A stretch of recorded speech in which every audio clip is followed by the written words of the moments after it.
Hi guys, it's Ty from gamesfromthefront.com.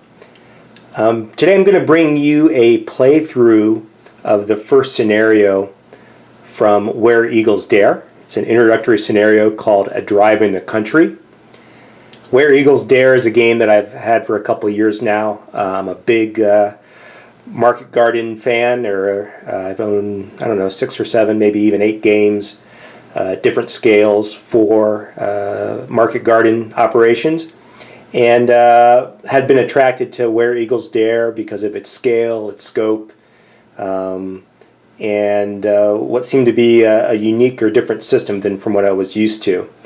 Certainly a little bit hard to get to the table. The campaign game is quite large, but there are a number of scenarios that scale quite nicely down. This first scenario is actually encompassed here in about 1.5 feet of table space. I have a specially printed map that I've put together, and that fits very nicely on my table. In just a moment, I will show you my gaming setup here. I got a nice collapsible gaming table for Christmas here at the end of 2013, and it fits very nicely in my office. But you can see I've got my counters laid out, and my rule books and a couple of charts and graphs and all that kind of stuff that came with the game. Finally got this punch the other day and thought it'd be a good opportunity to actually start playing it. I also thought I would go old school here. There's an outstanding vassal module that's available for Where Eagles Dare and makes setup very easily in a compact space. But since I had this specially printed map, I thought I'd go ahead and do this old school with real counters and real dice and everything. So the first scenario, the introductory scenario, Drive in the Country, the operation is such that it's about 5 or 6 days before the start of Operation Market Garden. So it's September 11th, 1944, and the British are doing a little bit of reconnaissance to see how the Germans are set up. So I'll zoom in here in a moment, but we have a number of British units here on the front line, and a handful of German units that are also on the front line. This is where the initial action will take place. One of these units is a Recon unit that is directed to travel up about 28 hexes, which is about 8 3/4 miles at this scale, up to this section here. And it's going to drive up this road as fast as possible and do some reconnaissance on a bridge in this area. And if you can see closely there is an actual Panzer IV that is sitting on this bridge. The reconnaissance unit needs to get close enough to see that bridge and check its condition. This scenario, as an introductory scenario, has a limited rule set. I think we're going to start about halfway through a standard turn. There are a number of steps that we are not going to cover in this introductory scenario. Maybe I'll do that in a later video with scenario number 2 and 3. But I would also say that we will cover about 70 or 80% of the rules that you will need in a typical game. Even some of the larger campaigns, most of what we're going to do here, you're going to do in the larger campaigns. We'll review the order of battle in a moment, but there are a couple of other counters I wanted to bring out and show to you that are going to be playing the game that aren't part of the order of battle. We have a column counter. Our Recon unit starts in a column formation and is going to help us with movement, but makes us a little bit more vulnerable in terms of a lesser defense that we would have. There's this in-contact counter. We have some field artillery that is going to be firing indirectly, and we need to make sure that we are in contact with a spotter, and this is a counter that we're going to use to make sure, mark whether we're in contact with our spotter or not. Towards the back of my setup, way back here, I have a chart for the Guards Armored Division, which is the division that some of my units are in. I'm going to be using this to keep track of command points. In a larger game, this would also keep track of dispatch points, and we'll talk about these points in a moment, but in this particular scenario, as an introductory scenario, we only cover or only use command points. This is probably a good opportunity to take a look at the order of battle for the scenario. This is introductory scenario number 1, driving the country. This actual setup sheet is available on MMP's website, and they have a number of them for some of the different scenarios in the box. I find them very helpful. This setup sheet does a couple different things. It divides our units into the two different sides, so the Allies here on the left and the Germans here on the right. In this case, there's some information about command values and some of the special rules that apply to this particular scenario. As you can imagine, the introductory scenario is a relatively small scenario in terms of the number of rules and the units that we're going to use. Here on the Allied side, we have the Guards Armored Division that are represented. We actually have our Recon unit, which is the primary unit in this particular scenario, which we'll see here shortly. We have 2 companies of Armored Infantry, and we have a mortar unit represented by that symbol, which might be familiar to some of you, and then field artillery. On the German side, we have 3 companies of infantry, and one of the interesting things about this series is that the Germans actually don't use NATO symbols, or they use symbols for their infantry that are quite a bit different than the ones that you find on the Allied side. So 3 infantry companies, and then a Panzer IV, which gets placed around the target that our Allied Recon unit is going towards. And although really not units, there are some placement of event counters. I thought maybe I'd take a moment and go over some of the details that are on the counters. The counters in this scenario are actually printed out and designed specifically for this scenario. So they're actually unique to the scenario, so you don't want to mix them in with the campaign game. They have different values in a couple cases. But this Recon unit is a good representation of some of the basic unit counters that you'll find in the game, and a good way to get an overview of some of the values that you'll find. Vehicle units like this counter are represented by a picture of the vehicle in question, whereas foot units or infantry units are represented by more traditional NATO or equivalent German icons. Certainly a number of values on here that may throw folks for a loop at first. It takes a while to get used to what's on the counter, but after time it'll become pretty much second nature. Maybe the first thing I'll point out is the color of the counter. You'll see it's this kind of tan color. This background tan color represents the division that this unit is in. So all the units that are tan like this one are in the Guards Armored Division. The 101st Airborne has a different color. They're green, and there's a number of colors for the German divisions as well, but each division has its own color. Units will also have a colored band here at the bottom, and that band represents formations that are within a division. So all of the units with the white band are in the same formation, and when we pull chits later, that'll become a little bit more relevant. But basically just know that there's a division color and there's a formation color. And then you have the actual values, the numbers here on the counter. The large value here, in this case the number 2, that's white, that represents an attack value. The value will have a number and will also be in a colored box, and the color of the box will represent the type of attack it is, whether it's dual purpose or small arms, armor piercing, indirect, mortar, etc., etc. In this particular case, this white box represents an attack type that's known as dual purpose. The small 3, that's right next to it, in pink, is an assault value. We don't really have any assault values in this scenario. We won't have any assaults because of some of the units and the way that they attack or don't attack. The black value here, this -1, is a defensive value, and it modifies, acts as a modifier when this unit is being attacked.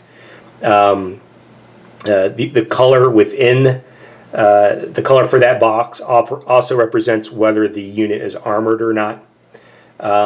We have a red dot here at the top. This represents the number of steps that are in this unit. So this unit has 1 step.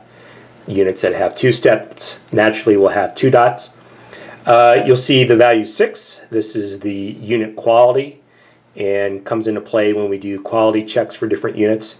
And then we have this number 35, which represents the movement points. And we use that in combination with the terrain effects chart to determine how far the units can move. So that's a pretty quick summary of all the values and colors, or many of the colors, on a counter. Where Eagles Dare uses a chit pull system for activating units, and for this introductory scenario, these are the 4 chits that we'll be using. Along the top, left to right, there's a division activation chit. You see it's labeled Guards Armored, and that activates the entire division. There's a direct command chit, which has pretty broad application in larger games, but gives us a lot of flexibility in this game as well. And at the bottom, you'll see that there are 2 chits that are known as formation activation chits. They have a similar background color, but the stripes, one black, one white, are different, which represents the formation that you can activate. We'll get into the use of these chits in a little bit more detail, but this scenario provides a good foundation on the chit pull mechanism. One thing I will point out though is that these are all chits for the Allied or British side. There are no German chits in this scenario, so the Germans will not be activated in this way. Finally, for setup, I need to randomize the events in this scenario. There are a number of event markers here. I think, let's see, 3, 4, 5. I'm going to mix them up, and I'm going to place one at this intersection here. And as the British Recon unit traverses up this road, once they get to this hex, we'll flip that over. Once they exit that hex, we'll place another event marker in there, and on the return journey, if there is one, we'll activate or flip over that event markers to see if there's a second event. Okay, here's a close-up on the western part of the map. You'll see this red line represents the front line represents the front line. This yellow line here represents the territorial border between Germany and the Netherlands, or excuse me, Belgium and the Netherlands. And you'll see the initial setup of the German infantry. There's one unit here, one company here, and there's 2 companies in this hex. And then over here we have our 5 British units, the 2 motorized infantry, the mortar, field artillery, and under this column marker we have our recon unit. From a general strategy perspective, this scenario is perhaps somewhat limited. It is an introductory scenario, but basically the British are going to want to spend a little bit of time softening up these German units. Really the only actions that the Germans are going to be able to take is to conduct opportunity fire, and the only way that they can do that is if they are not suppressed or not eliminated. And so basically we'll use the mortar, we'll use the field artillery, we'll use the armored infantry to soften up these German units, basically clearing a path as much as possible for the recon unit to then speed down the road far east on the map towards their recon point, and then hopefully they can surprise the Panzer IV unit enough that they can avoid opportunity fire from the Panzer IV and then make the return trip at least relatively unscathed. They basically have to get back to the front line to win the scenario. If the recon unit is eliminated or basically runs out of activations and cannot make it back to this front line location, then the Germans will win the scenario. Like I've said a number of times, this is an introductory scenario, but it doesn't mean that we won't cover up some of the more significant rules for the game. There's a lot that we're going to cover. We will cover unit activation. We'll cover direct fire and indirect fire. We'll cover opportunity fire. We'll cover terrain effects. We'll look at some of the charts and tables. We'll look at how command points are used. And basically, for this particular scenario, we'll look at how victory is achieved. Okay, we're actually ready to begin play now. We're all set up. We've talked about our strategy and some of the rules that we'll be reviewing. I've gone ahead and placed the activation chits in a handy-dandy little cup here. And as I mentioned before, Where Eagles Dare is a chit activation system, or uses a chit activation system. And so we'll be pulling a chit, each chit sequentially and applying its effects to activate our units. So I'm going to mix these up. I'm not looking. You're going to have to trust me a little bit on my honesty here, but I'm going to go ahead and pull one out. And first chit I've pulled is the Guard's Armored Division activation. So I'm going to focus on that. All right, so we looked at that one earlier. Each formation chit has a little bit of a different flavor to it. The division activation chits, like the one I just pulled for the Guard's Armored Division, has a unique feature. It actually allows up to 2 actions, and the first of those 2 actions for each unit is a free action, meaning it doesn't cost you any command points. The second action, if you decide to take one with a member of that division, actually does cost a command point. The other stipulation around division activation chits is that that first action, although it is free, it is from a limited list of actions. You can't simply do everything. Maybe a quick word about second actions here as well, because it will come up with other chits. There are some rules around second actions. One of the primary rules is that the second action cannot be the same as the first action. So if for the first action you move, that second action cannot be a move action. So you have to actually do something different like move and fire. All right. Another neat feature or important feature of division activation chits is that when those are pulled, we actually check to see if we generate any additional command points or dispatch points. Now in this scenario I mentioned that dispatch points are not used, so we're going to focus on command points. And it's a pretty simple calculation. We're going to roll a d10. We're going to divide that value that is rolled by 2, rounding down, and we're going to add that number to our existing command points to get a new total. So earlier I pointed out that we start this scenario with 4 command points. I'm going to roll a d10 and hopefully get a high number. And ooh, not so great. I got a 2. So we're going to divide that by 2, rounding down, which is 1. And 1 plus my existing 4 command points brings me up to 5. And I've adjusted my chart up here. And having played this scenario once or twice before, I know that that's going to make it pretty difficult for the British in a couple different ways that we'll see in a little bit. Okay, so back to our activation. The division activation chit, like I mentioned, allows us up to 2 actions. The first one is free. However, most of those actions, the most important ones, are going to be around movement. And one of the special scenario rules for this scenario is that the only unit that can move is our Recon unit here.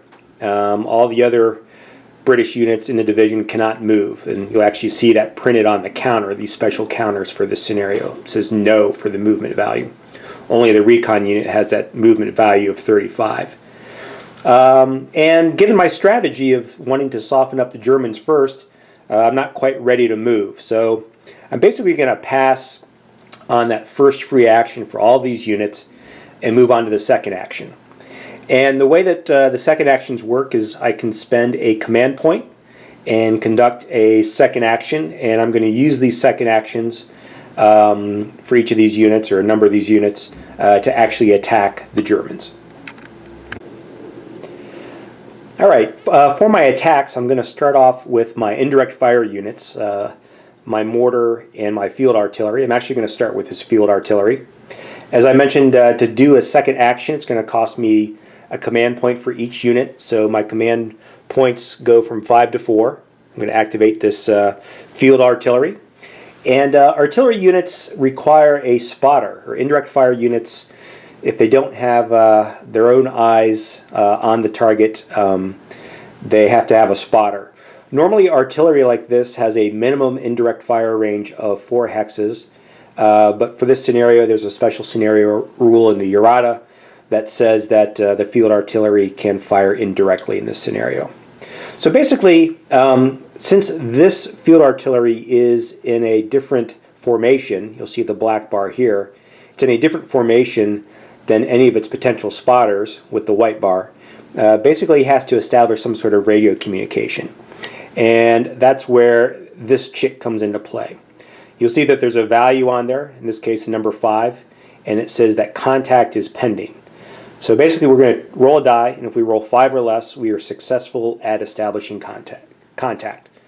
Somebody roll a die, and another 2. All right. So my field artillery has established radio contact, and I'll put it on the in contact side. And he is basically going to try to attack this stack of 2 German infantry units. Mortar units only attack one can only affect one target in a hex, whereas artillery units like the one I'm using now can actually impact each unit in a hex, and so it's going to be a little bit more effective on a larger stack like these 2 units. So how do we conduct indirect fire? So with this artillery unit, you'll see that there is a number 4 in an orange box, which indicates that it is an indirect high explosive type of attack, which is on our charts and tables, our combat results table. And that 4 is the starting value or target number for the attack. So basically, without any other modifiers, we would need to roll a 4 or less to successfully attack this target over here. But we do have a number of modifiers. The first modifier that's possible is what's known as a company bonus. If a unit can pass a troop quality check, which you'll remember the troop quality is this value in the upper right, which in this case is a 3. If it can roll that number or less, it gets a +2 company bonus to this 4. So this 4 would become a 6. The other thing that you can do, however, is you can actually spend another command point and get an automatic success at the company bonus. And so this is a pretty important shot. So I am going to go ahead and spend my ever-dwindling supply of command points and move that down to 3 and make that company bonus roll automatically successful. So now my target number is 6. The next thing that we would consider would be terrain. Our targets are actually in a polder hex, which you can tell has this kind of sea green color. And looking at the terrain effects charts, there is no fire modifier for polder as a terrain, so there's no modifier there. And the other primary thing that you would look at is a range. However, indirect fire attacks do not consider range. If you're doing a direct fire, like infantry versus infantry, even at a range beyond 1, there would be a modifier, but indirect fire does not take range into account. So there's no modifier there. And then for our instances, or for this instance, the only other thing that we consider is this defensive value of the target, which is this black number 0 in the white box, which simply means that there's no modifier to the defensive value. So really the only modifier to this attack is that company bonus. So you'll remember that that target number is now 6. I'm going to roll a single die. Ooh, and that's a pretty good roll, I think. Actually got a 6, so I'm successful in attacking. And I'm just going to move my camera down here a little bit and take a quick look at the combat results table. One of the things that, a couple things we need to kind of cross-reference here. You'll remember that the attack value for the artillery was in this in an orange box, so we're going to look at this orange row right here, indirect high explosive. And the defensive value for the defender, or the target, was white in a white box. so it's an unarmored target. So we're going to cross-reference that with the number value that we rolled, which was a 6, and we come up with an E as the result. So probably the best result possible for the British overall in this case. The E is a result of elimination. These German units are essentially the same, or not even essentially, as far as value goes, they are the same. So we're going to actually eliminate one German unit, remove him from the map. Let me come back and point that out here.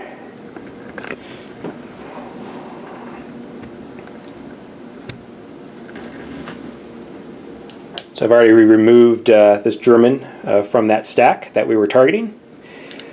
And since this was a indirect fire artillery attack, we also do a quick calculation to determine any type of barrage results. And so we've got shells raining down on that hex, and we're going to determine whether it was high enough or impactful enough to place different types of barrage markers. Pretty simple calculation. If the target value for the attack is 6 or higher, then a heavy barrage marker is placed. If it's 5 or less, a light barrage marker is placed. So remember that with the company bonus, our overall target number was a 6. So with that calculation, we place a heavy barrage marker. So I've pulled out the barrage marker. You can see it's light barrage on one side and heavy barrage on the other. You'll see a number of values that modify the stock values on a unit. You'll see that the attack value will be impacted, the troop quality be impacted, assault value, which we're not using in this scenario, some of the movement points, but really this troop quality and the attack value are going to be pretty important.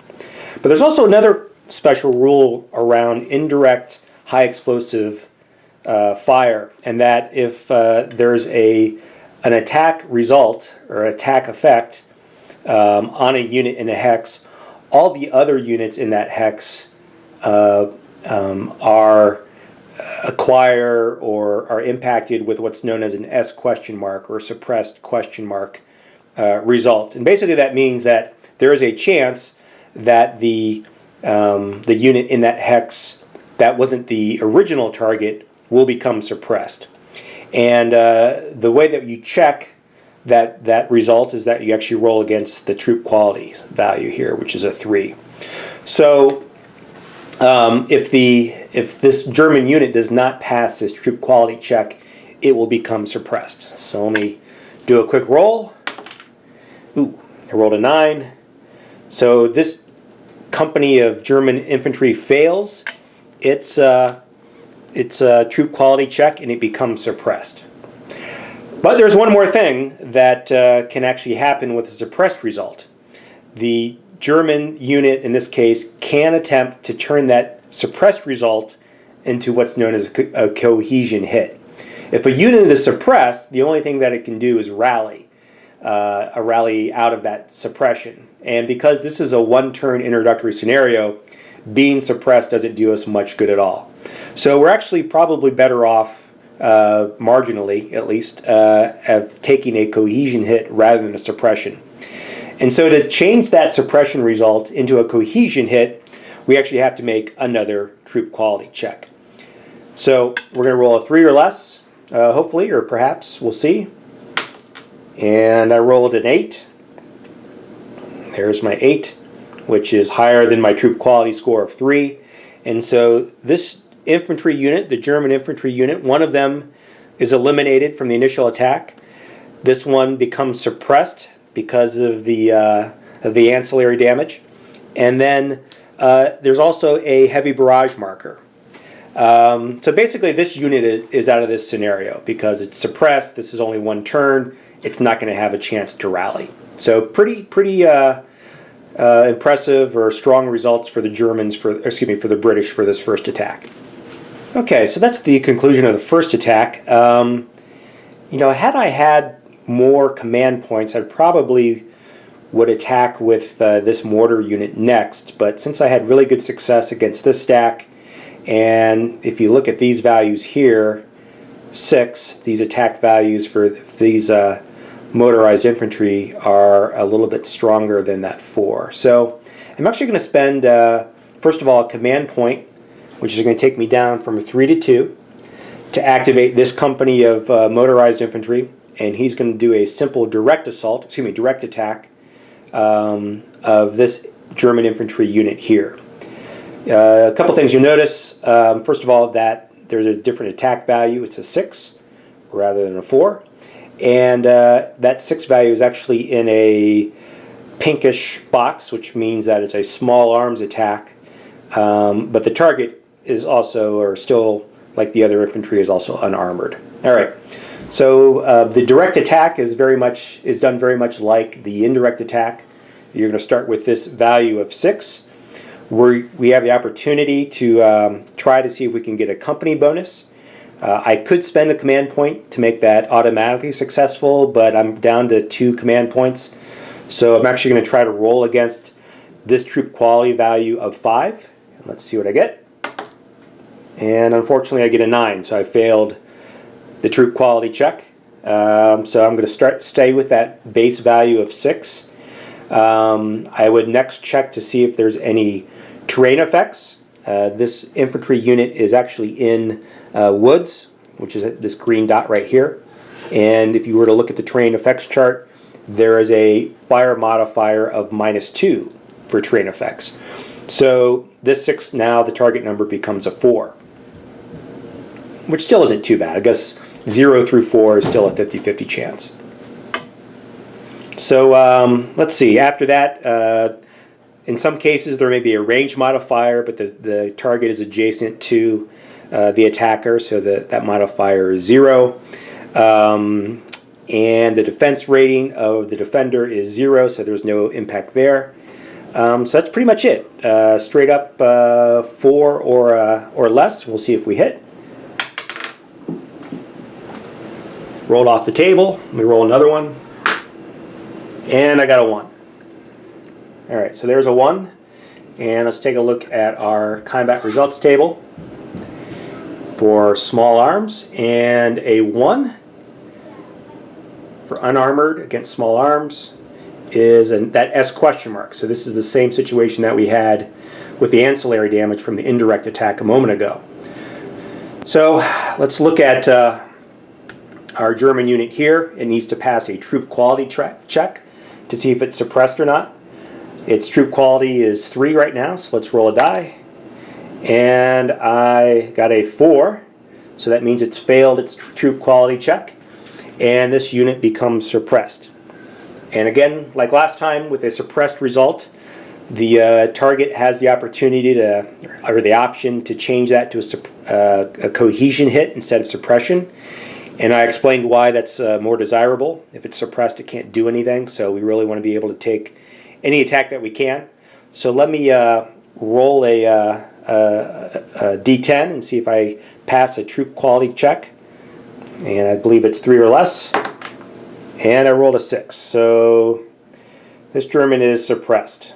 So that's pretty much it for these German infantry. We've got 1 company that was eliminated, and we've got 2 that are suppressed, and one of the suppressed units is also under a heavy barrage. Okay, well, with the German infantry suppressed here, that really kind of opens up the opportunity for a recon unit. Further attacks wouldn't be worth the limited number of command points that we have. So I'm actually going to continue on with this division activation. Let me zoom out here because we're going to hit the road.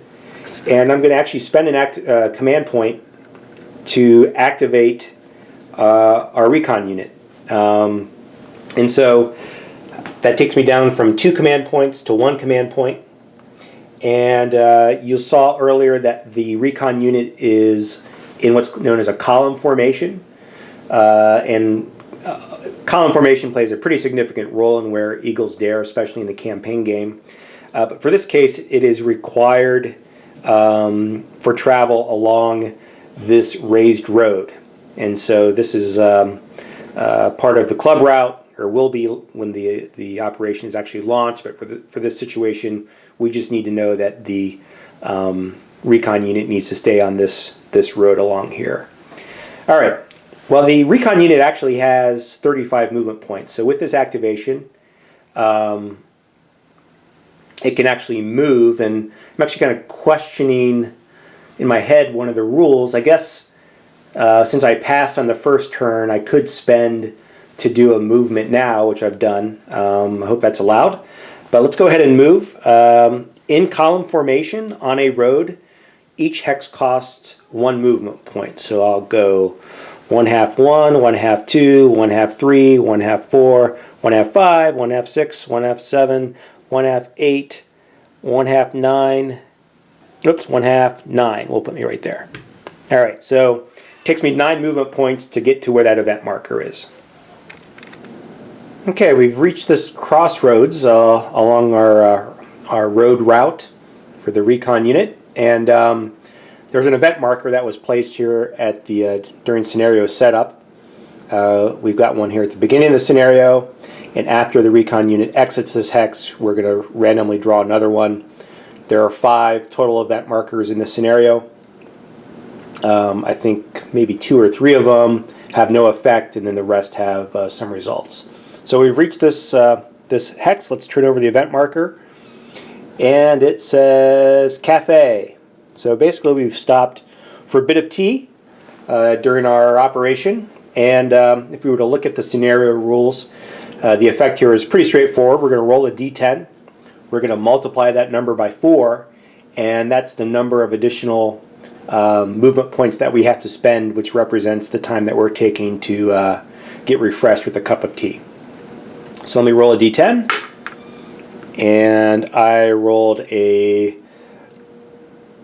0, which I think in this game counts as a 0, not a 10. And so there's no additional movement points that are spent. And you'll remember that I've spent 9 so far, so I can continue my movement. And let's take a look here. Let me pick up my counter, and we'll do 9.5, 10, 10.5, 11, 11.5, 12, 12.5, and let's stop there, as we'll get into opportunity fire. Okay, we're getting close to our target hex for the recon unit. Basically, to satisfy part of the victory conditions, our recon unit has to reach this hex and then turn around and make it home. But there is this imposing looking Panzer IV that's sitting on this bridge that may be awakened by our approach.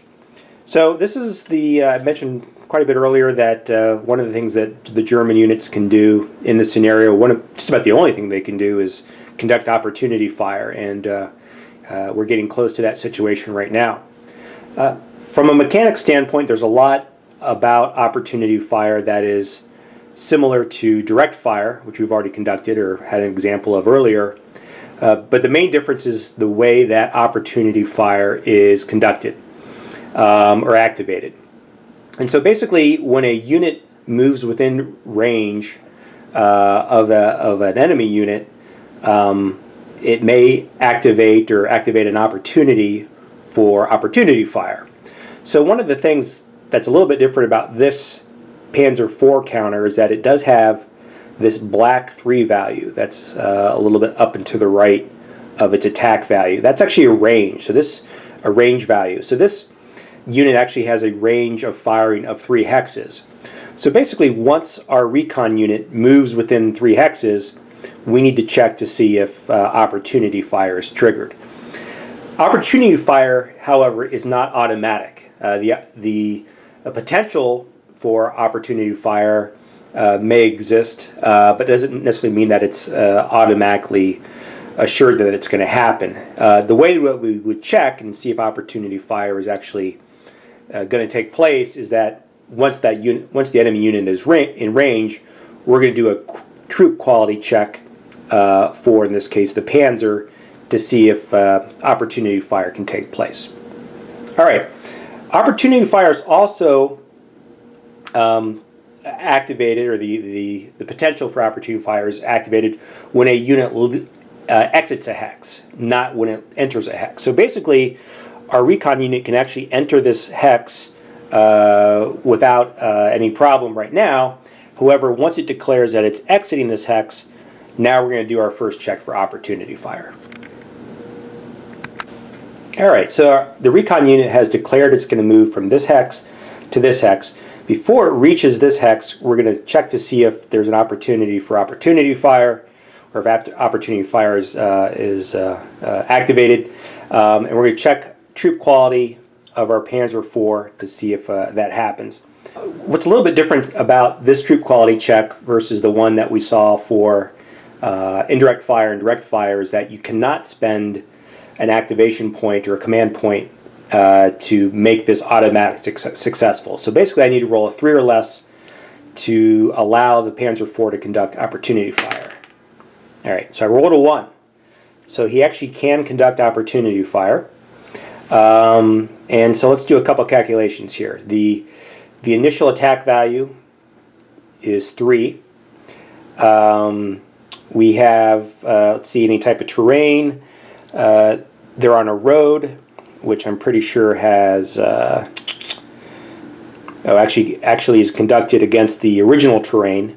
And so that original terrain looks like water of some kind. Let's take a look here. Let's call it a swamp, which is a +1 fire modifier.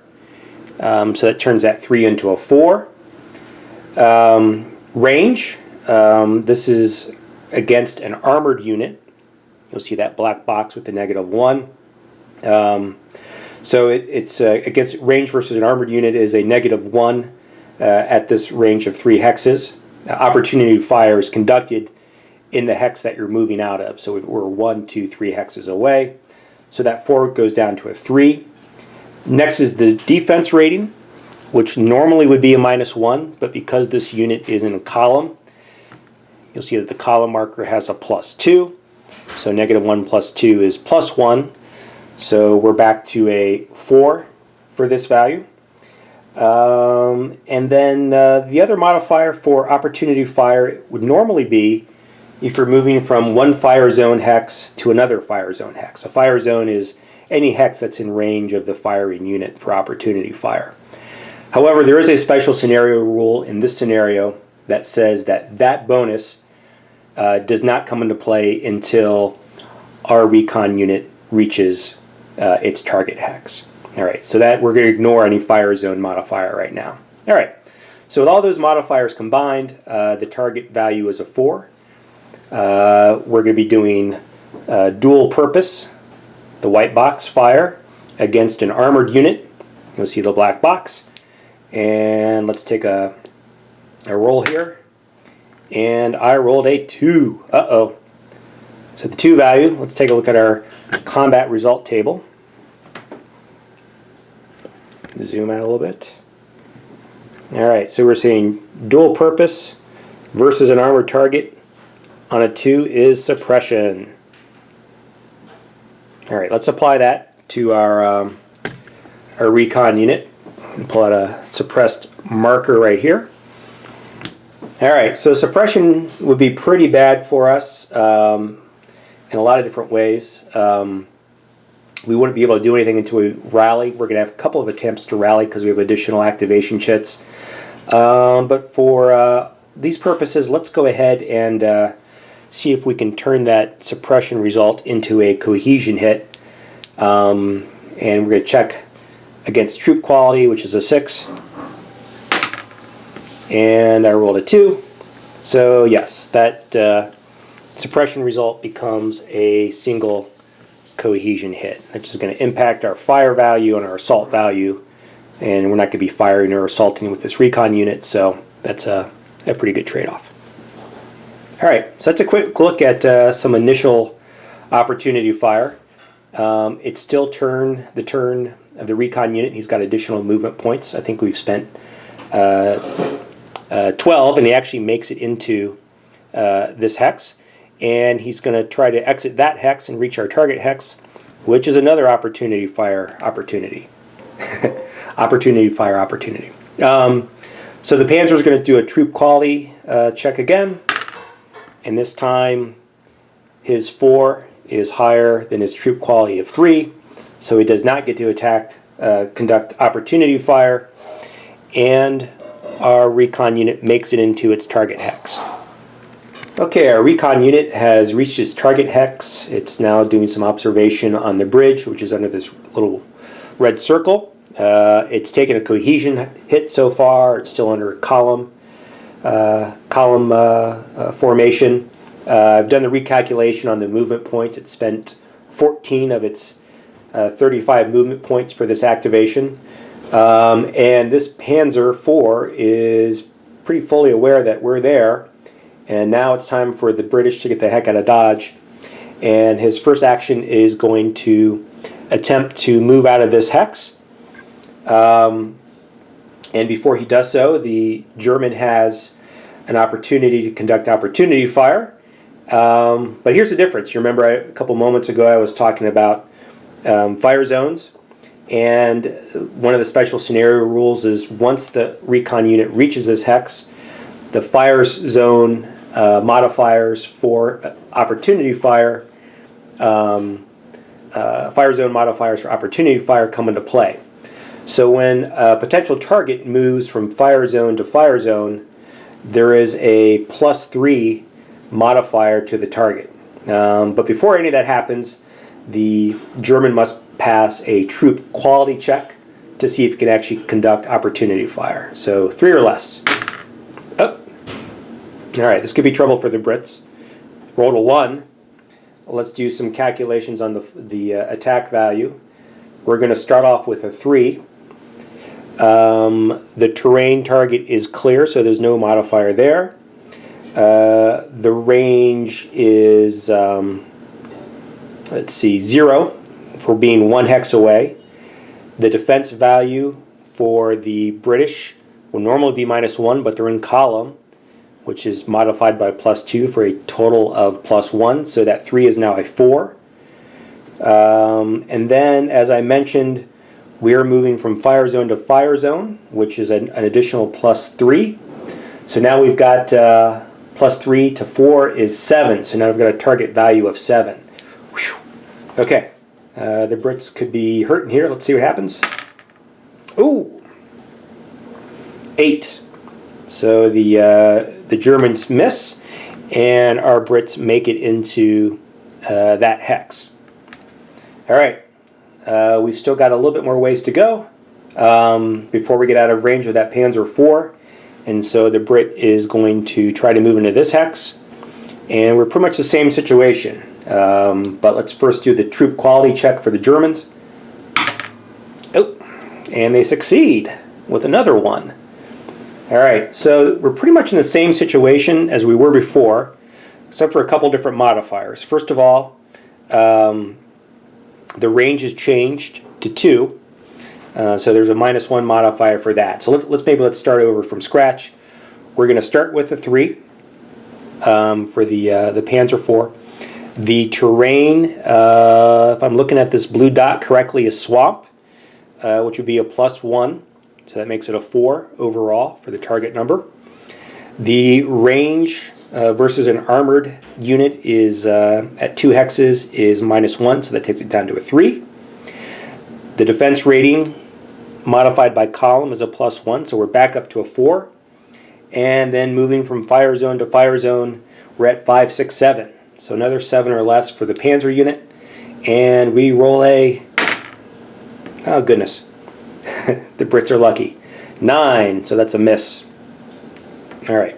And so we successfully make it in to this 3rd hex. All right, this is important. This is the last hex that is in range of the Panzer IV. And let's see if the Brits can avoid opportunity fire. All right, so the Brits announce that they're going to move out of this hex, staying on the road. And before they can make it into that next hex, the Germans get to try to conduct opportunity fire. So let's do a troop quality check to see if it can happen. 3 or less. And an 8. So the Germans cannot conduct opportunity fire in this case. So it's 14 movement points to here, 14 and a half, 15, 15 and a half, 16, 16 and a half, 17, 17 and a half, 18, 18 and a half, 19. And so we're actually back to this intersection. We're supposed to place another event marker. Let me mix them up and pull this one. And oh, goodness gracious. It is a German bazooka type unit. Let me look at the rules quickly, see what that means. Okay, it's a German HK team. I'm not sure what HK means, but I'm sure it's German sounding. But it looks like we're being attacked by some sort of bazooka-like weapon. The impact from that event is that there is a firepower 4 attack that is of the dual purpose or white value with no modifiers that is conducted against the Recon unit. So let me roll a die, and I get a 4. Uh-oh. So it looks like that's a hit. Let's look at the combat results table. And a dual purpose 4 is a C, and that's a cohesion hit. Alright, having taken the second cohesion hit, I can simply flip this counter over. Had this been a normal scenario, you would see that the fire value for the unit is further impacted. The assault value is additionally impacted, and now there's a troop quality impact as well. However, for this simple introductory scenario, this means that the British unit's pretty much in the clear. He shot up. He spent a number of movement points, somewhere in the neighborhood of, I don't know, 23, 24, 25. He's got another 10, and the only other enemy units that could impact him are suppressed, and so they can take no action as far as opportunity fire or anything else. So this pretty much brings the scenario to the end. The Recon unit makes it back behind the front lines. He successfully conducted recon on the bridge, and had we been playing this as part of the campaign game, there's actually an impact from this scenario. But this is just an introductory scenario. All right. So that concludes a drive in the country. Seems to be somewhat historical results in the terms that the Brits were successful, but the unit was pretty much shot up. But that didn't prevent them from completing their orders. Hope you enjoyed the video. Let me know what you think, if this was helpful for you or not. To be really fair, I'm sure that this video was quite a bit longer than the scenario would normally warrant, but we did cover a lot of the rules and mechanics, which I hope you found helpful. And I'll see how this comes together, and perhaps do this for the second scenario. Anyway, thanks for watching.